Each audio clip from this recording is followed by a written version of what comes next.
واحدی وہ بڑے دور سے چل کر آئے، آپ حضرات ان کا استقبال نعرہ تکبیر و رسالت سے کریں۔ نعرہ تکبیر، نعرہ رسالت، نعرہ حیدری، نعرہ حیدری، مسلک اعلیٰ حضرت، مسلک اعلیٰ حضرت، رسم دستار بندی، رسم دستار بندی حضرت کے آنے سے قبل اتنا کہنا مناسب سمجھتا ہوں، در شبیر مٹی جو میرے سر کا تاج ہو جائے، در شبیر کی مٹی جو میرے سر کا تاج ہو جائے، زمین پہ بیٹھے بیٹھے ہی میرا معراج ہو جائے۔ بول دے سبحان اللہ۔ زمین پر بیٹھے بیٹھے ہی میرا معراج ہو جائے، خیرات دینا بند کر دیں اگر کربلا والے، خیرات دینا بند کر دیں اگر کربلا والے، تو دنیا دانے دانے کا محتاج ہو جائے۔ خیرات دینا بند کر دیں اگر کربلا والے، تو دنیا دانے دانے کا محتاج ہو جائے۔ خطیب نوجوان حضرت حافظ قاری نور احمد صاحب وحیدی کو آئے اور ہم سامعین کو اپنے خطاب نایاب سے محسوس کریں۔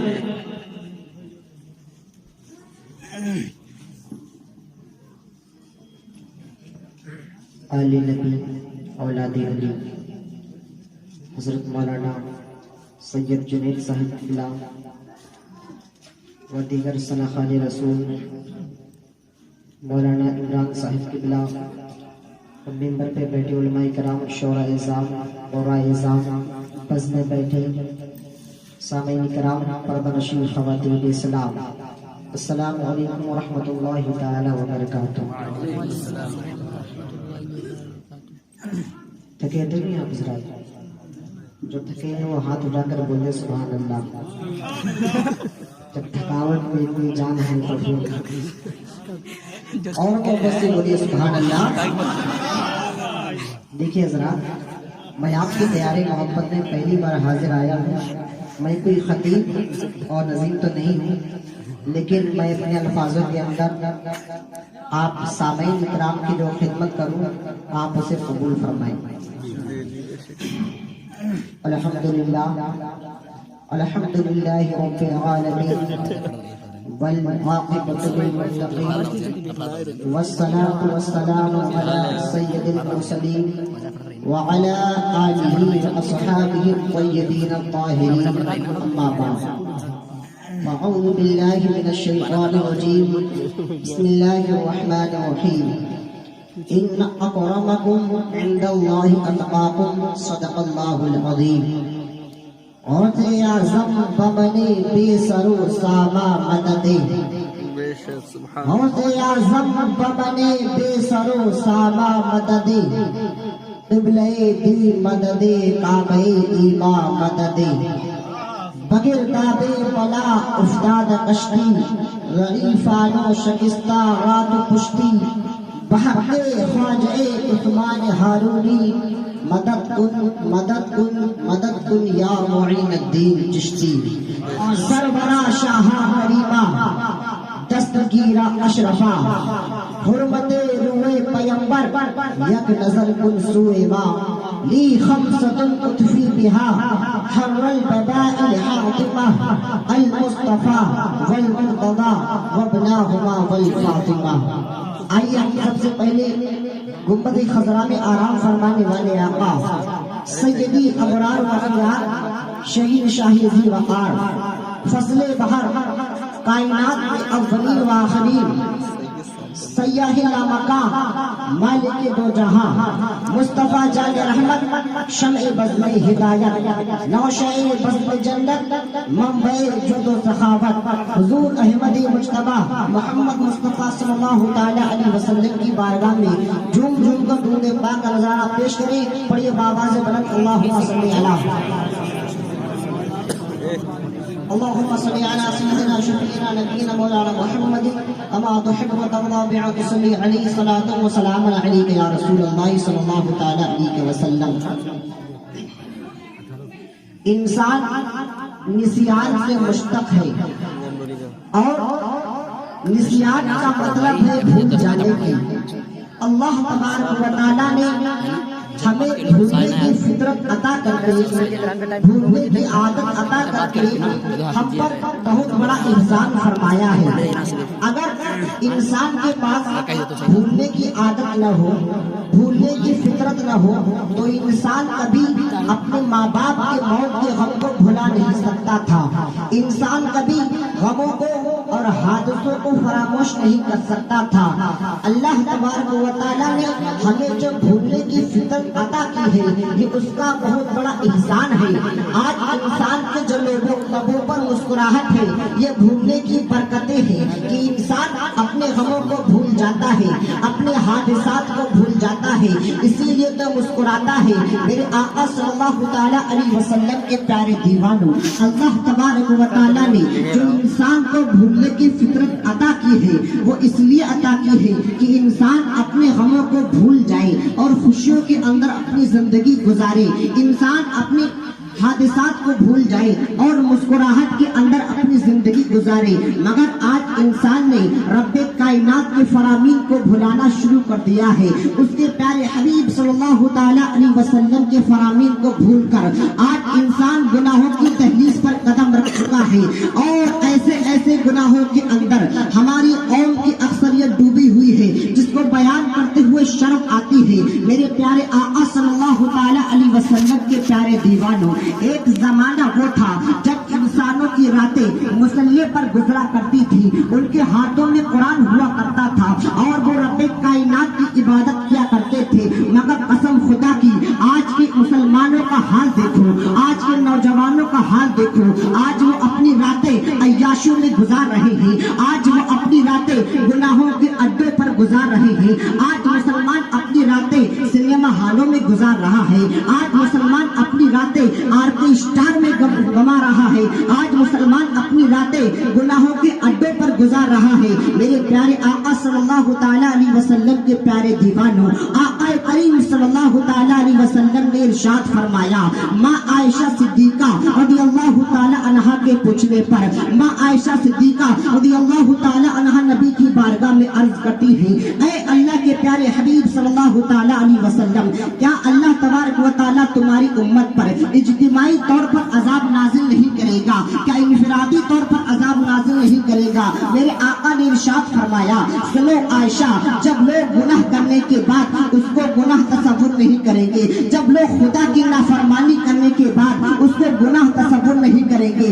تب اللہ اسے عذاب میں گرفتار فرما دے گا، تب اللہ انہیں عذاب میں گرفتار فرما دے گا، تب اللہ انہیں عذاب سے دوچار فرما دے گا۔ میرے پیارے آقا صلی اللہ تعالیٰ علیہ وسلم کے پیارے دیوانوں، ایک زمانہ وہ تھا جب انسان گناہ کرنے کے بعد شرمندہ ہوتا، گناہ کرنے کے بعد نادم ہوتا، گناہ کرنے کے بعد شرمسار ہوتا، مگر آج انسان گناہ کرنے کے بعد اس کو فیشن کا نام دے رہا ہے، اس کو آرٹ کا نام دے رہا ہے، راستے سے لڑکیاں گزرتی ہیں، ان کا گزرنا دشوار ہو جاتا ہے، لڑکے انہیں دیکھنے میں فیشن تصور کرتے ہیں، لڑکیاں بے پردہ گھوم رہی ہیں، انہوں نے اپنے چہرے سے نقاب کو ہٹا دیا، انہوں نے اپنے جسم سے پردے کو ہٹا دیا، اور لڑکوں نے اپنی نگاہوں سے حیا کو ہٹا دیا۔ ادھر نوجوانوں کی نگاہ بھی آوارہ ہو گئی، ادھر حسن بھی بے نقاب ہو گیا، طرح طرح کے جرائم ہماری قوم کے اندر جنم لے رہی ہے۔ میرے پیارے آقا صلی اللہ تعالیٰ علیہ وسلم کے پیارے دیوانوں،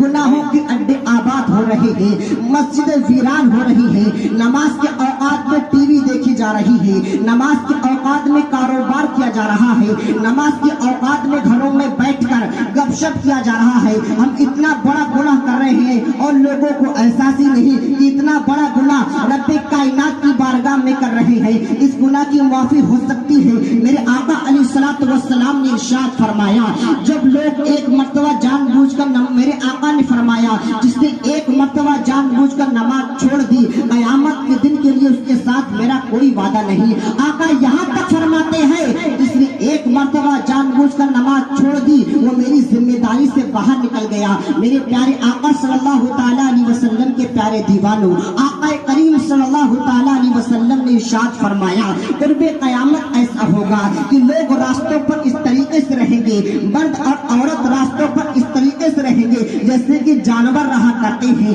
آج دیکھو عورتوں کے بائک پر بیٹھنے کے انداز کو کہ دیکھنے کے بعد ایک شریف النفس انسان کی نگاہ شرم و حیا سے جھک جاتی ہے کہ لوگ راستوں میں وہ کام کرتے ہیں جو کام گھر میں کرنے کا تصور ہو جائے کہ کوئی دیکھ رہا ہے تو انسان شرم سے پانی پانی ہو جائے۔ لوگوں کے اندر بے حیائی عام ہو گئی، عورتوں نے پتلے لباس پہننا شروع کر دیے، مردوں نے ان کے جسم کو تکنا شروع کر دیا، عورتیں اپنے بالوں کی نمائش کر رہی ہیں، مرد اپنی آنکھوں سے دیکھ رہے ہیں۔ غرض کے طرح طرح کے گناہ، جن گناہوں کا تذکرہ آقا کریم نے صحابہ کی محفل میں کیا تھا۔ اے میرے صحابہ، ایک زمانہ آئے گا کہ عورتیں کپڑے پہننے کے بعد ننگی رہیں گی۔ اس وقت صحابہ کرام نے منہ پر ہاتھ رکھ کر تعجب کیا تھا، اے آقا ایسا بھی ہوگا؟ میرے آقا نے فرمایا ہاں۔ صحابہ کرام نے نبی کی بارگاہ میں عرض کیا، اے آقا کپڑے پہن کر کوئی ننگا کیسے رہ سکتا ہے؟ میرے آقا نے فرمایا اتنے تنگ اور باریک لباس پہنیں گے کہ لباس پہننے کے بعد ان کا جسم نظر آئے گا، اتنا چست اور تنگ لباس پہنیں گے کہ لباس پہننے کے بعد ان کا جسم نظر آئے گا۔ میرے آقا صلی اللہ تعالیٰ علیہ وسلم کے پیارے دیوانوں، لوگوں کے اندر صرف بے حیائی بے حیائی بے حیائی ہے۔ لوگوں نے اپنی زندگی کو اس دنیا کے اندر قرارگاہ سمجھ لیا ہے۔ میرے پیارے آقا صلی اللہ تعالیٰ علیہ وسلم کے پیارے دیوانوں، اگر ذرا سی دولت مل جائے عیاشیوں کے اڈے نظر آتے ہیں، اگر ذرا سا مال مل جائے گناہوں کے اڈے نظر آتے ہیں۔ میرے اللہ اکبر، میرے پیارے آقا صلی اللہ تعالیٰ علیہ وسلم کے پیارے دیوانوں، جس قوم کا مزدور بھی عیاش ہو جائے، جس قوم کا بالدار بھی عیاش ہو جائے، وہ قوم زمین پر عزت کے ساتھ جینے کا حق نہیں رکھتی۔ اس قوم کو مٹا دیا جاتا ہے، اس قوم کو برباد کر دیا جاتا ہے۔ میرے پیارے آقا صلی اللہ تعالیٰ علیہ وسلم کے پیارے دیوانوں، دنیا کے ممالک کے اندر یہ گرتی ہوئی لاشیں، یہ اٹھتے ہوئے جنازے، یہ بچوں کی آہیں تمہیں دعوت فکر دے رہی ہے۔ گناہوں کے اڈوں کو آباد کرنے والوں، اگر تم گناہوں کے اڈوں کو آباد کرو گے، خدا خانے کو ویران کرو گے، تو تمہارے گھر بھی آباد نہ رہ جائیں گے۔ میں بدعا دینے نہیں آیا، میں تو دعا دینے آیا ہوں، مگر یہ حقیقت ہے جب قوموں نے گناہ کیا ہے، جب قوموں نے رب کے فرامین کو پیٹ کے پیچھے ڈالا ہے، اس کے پیارے حبیب کے فرامین کو انسان جب بھولا ہے تو ان کی زندگی ان سے چھین لی گئی ہے، ان کے گھروں کو ویران کر دیا گیا ہے۔ اس دنیا کے اندر ہمیشہ نہیں رہنا۔ نرم نرم گدوں پر سونے والوں، قبر پر سونا تو یاد کرو۔ اپنے بستر پر چین سے سو کر کے نماز فجر قضا کرنے والوں، قبر کی وہ رات کو یاد کرو جس دن نہ دوست کا ساتھ ہوگا، نہ ماں کی محبتیں ہوں گی، نہ باپ کی شفقتیں ہوں گی، نہ بھائی کا پیار ہوگا۔ اس وقت تو دائیں بھی مٹی ہوگی، اس وقت تو بائیں بھی مٹی ہوگی، اس وقت آگے پیچھے مٹی ہوگی، مٹی ہی مٹی ہوگی۔ اعمال اچھے ہیں تو خیر ہے، نہ وہاں تو سانپ ہوں گے، وہاں تو بچھو ہوں گے، وہاں تو زمینیں کیڑے ہوں گے۔ ارے یہاں چیٹی کاٹ لے تو پریشان ہو جاتے ہو، وہاں تو بڑے بڑے بچھو کا ڈنک ہوگا۔ وہاں کے لیے کیا تیاری کی ہے، وہاں کے لیے کیا انتظام کیا ہے؟ میرے پیارے آقا صلی اللہ تعالیٰ علیہ وسلم کے پیارے دیوانوں، دولت کو دیکھ کر عیاش نہ ہو جانا، اس کے فرامین کو بھول مت جانا، اس کے پیارے حبیب صلی اللہ تعالیٰ علیہ وسلم کے فرامین کو پیٹ کے پیچھے مت ڈال دینا۔ دولت دیکھ کر کے تصور کرنے والوں کہ ہمیں کوئی روکنے والا نہیں۔ ارے کیا خیال ہے سکندر اعظم کے بارے میں؟ لوگوں کو غلط فہمی ہے کہ سکندر اعظم کسی بوڑھے انسان کا نام تھا، بلکہ نہیں، سکندر اعظم ایک 32 سال نوجوان کا نام تھا۔ باپ کے انتقال کے بعد اس نے پوری دنیا پر حکومت کرنے کا خواب دیکھا۔ آپ حیران ہوں گے، مورخین حیران ہے کہ 32 سال 8 مہینے کا عمر پانے والا نوجوان، اس نے 16 یا 17 سال کی قلیل مدت میں آدھی سے زیادہ دنیا کو فتح کر لیا تھا۔ امریکہ میزائل کے بعد بھی نہیں کر پا رہا ہے۔ دنیا کی سپر پاور دوسرے ممالک پر قبضہ نہیں کر پا رہی ہے، مگر سکندر اعظم نے اونٹ کے زمانے میں، کھچر کے زمانے میں 16 یا 17 سال کی قلیل مدت میں آدھے سے زیادہ دنیا کو فتح کیا، اور یہ عراق کے شہر میں آیا، یہ بابل کے شہر میں آیا۔ عراق کا یہ پرانا شہر ہے، اس کو ٹائیفائڈ کا مرض ہوا اور یہ 8 دن تک ٹائیفائڈ کے مرض میں بیمار رہا. یہ کہنے لگا کہ میں دنیا سے جانے والا ہوں. طبیبوں نے کہا, ڈاکٹروں نے کہا, نہیں آپ کو ایسا مرض تو نہیں جس مرض میں لوگوں کو موت آتی ہے, لیکن یہ ٹائیفائڈ کے مرض میں 8 دن بیمار رہا اور اسی مرض میں 32 سال 8 مہینے کی عمر میں نوجوانی کے عالم میں یہ دنیا سے چل بسا. ارے میری قوم کے نوجوانوں مجھے بتاؤ, آدھی سے زیادہ دنیا کو فتح کرنے والا جب نوجوانی کے عالم میں موت کے گھاٹ اتر سکتا ہے تو تمہاری کیا حیثیت ہے؟ اپنی دولت پر اترانے والوں, اللہ کی نافرمانی کرنے والوں, تم کتنے دن تک اپنے مال کا استعمال کرو گے؟ تم کتنے دن تک رب کے فرامین کو پیٹ کے پیچھے ڈالو گے؟ میرے پیارے آقا صلی اللہ تعالیٰ علیہ وسلم کے پیارے دیوانوں, گناہ مت کرو. گناہ کرنے سے زندگی کم کر دی جاتی ہے, گناہ کرنے سے چہرہ مست کر دیا جاتا ہے, گناہ کرنے کی وجہ سے رات کی نیند سے چین اٹھا لیا جاتا ہے, گناہ کرنے کی وجہ سے انسان کو ذلیل و خوار کر دیا جاتا ہے, گناہ کرنے کی وجہ سے جسم سے طاقت چھین لی جاتی ہے.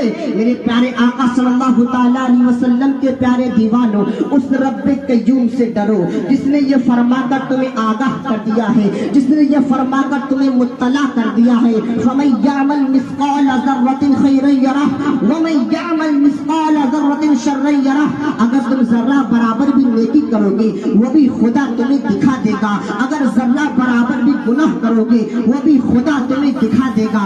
ارے جسے یوم حساب کہتے ہیں وہ دن بہت قریب ہے. اس دن کے بارے میں کیا تیاری کی ہے؟ جس دن کے بارے میں قرآن کہتا ہے یوم یقوم الروح والملائکہ صفا لا یتکلمون الا من اذن. جس دن جبریل امین اور ان کے پیچھے فرشتے صف صف اللہ کی ہیبت سے کانپ کے کھڑے ہوں گے, اس میں کسی کو کلام کرنے کی ضرورت نہیں ہوگی. اس دن کے بارے میں کیا تیاری کی ہے؟ جس دن کے بارے میں قرآن کہتا ہے الخلاء یومئذ بعضهم لبعض عدو. وہ دن کیسا دن ہوگا جس دن دوست کو دشمن بنا دیا جائے گا. وہ دن کیسا دن ہوگا جس دن ماں اپنے بیٹے کو پہچاننے سے انکار کر دے گی. وہ دن کیسا دن ہوگا جس دن باپ اپنے بیٹے کا ہاتھ پکڑ کر کے جھٹک دے گا. وہ دن کیسا دن ہوگا جس دن انبیاء کی زبان پر ہوگا اذهبوا الی غیری, میرے سوا کسی اور کے پاس جاؤ. وہ دن کیسا دن ہوگا جس دن پہاڑوں جیسی نیکیاں لے جانے والے کے ساتھ اگر عدل کیا جائے تو وہ بھی جہنم کی آگ میں جلنے سے نہیں بچ سکتا. وہ دن کیسا دن ہوگا جس دن انسان فضل کا متلاشی ہوگا, اللہ عدل کی کرسی پر اپنے شان کے مطابق جلوہ فرما ہوگا. پھر میرے کریم نے ارشاد فرما دیا ایحسب الانسان ان یترک سدى, کہ انسان نے تصور کرتا ہے اللہ اسے یوں ہی چھوڑ دے گا, بغیر حساب لیے چھوڑ دے گا, بلکہ نہیں, میرا کریم تم سے تمہارے اعمال کا حساب کے بارے میں میرے کریم نے ارشاد فرمایا ان السمع والبصر والفؤاد. اس دن تمہاری سماعتوں کے بارے میں سوال ہوگا, کانوں سے کیا سنا کرتے تھے. اس دن تمہارے دل کی سوچ و فکر کے بارے میں سوال ہوگا. اس دن نفسی نفسی کا عالم ہوگا, کوئی کسی کا ساتھ دینے کے لیے تیار نہ ہوگا. قسم خدا کی اس دن کے بارے میں میرے آقا نے ارشاد فرما دیا جس نے ایک مرتبہ جان بوجھ کر نماز چھوڑ دی, قیامت کے دن کے لیے اس کے ساتھ میرا کوئی وعدہ نہیں. اور آقا یہاں تک فرماتے ہیں جس نے ایک مرتبہ جان بوجھ کر نماز ترک کر دی وہ میری ذمہ داری سے باہر نکل گیا. میرے پیارے آقا صلی اللہ تعالیٰ علیہ وسلم کے پیارے دیوانوں, تو میں اپنی بات یہیں پر ختم کرتا ہوں. سب سے زیادہ جو عمل پسند اللہ تبارک و تعالیٰ کو وہ نماز ہے. آپ نماز کی پابندی کریں. وما علینا الا البلاغ. السلام علیکم ورحمۃ اللہ.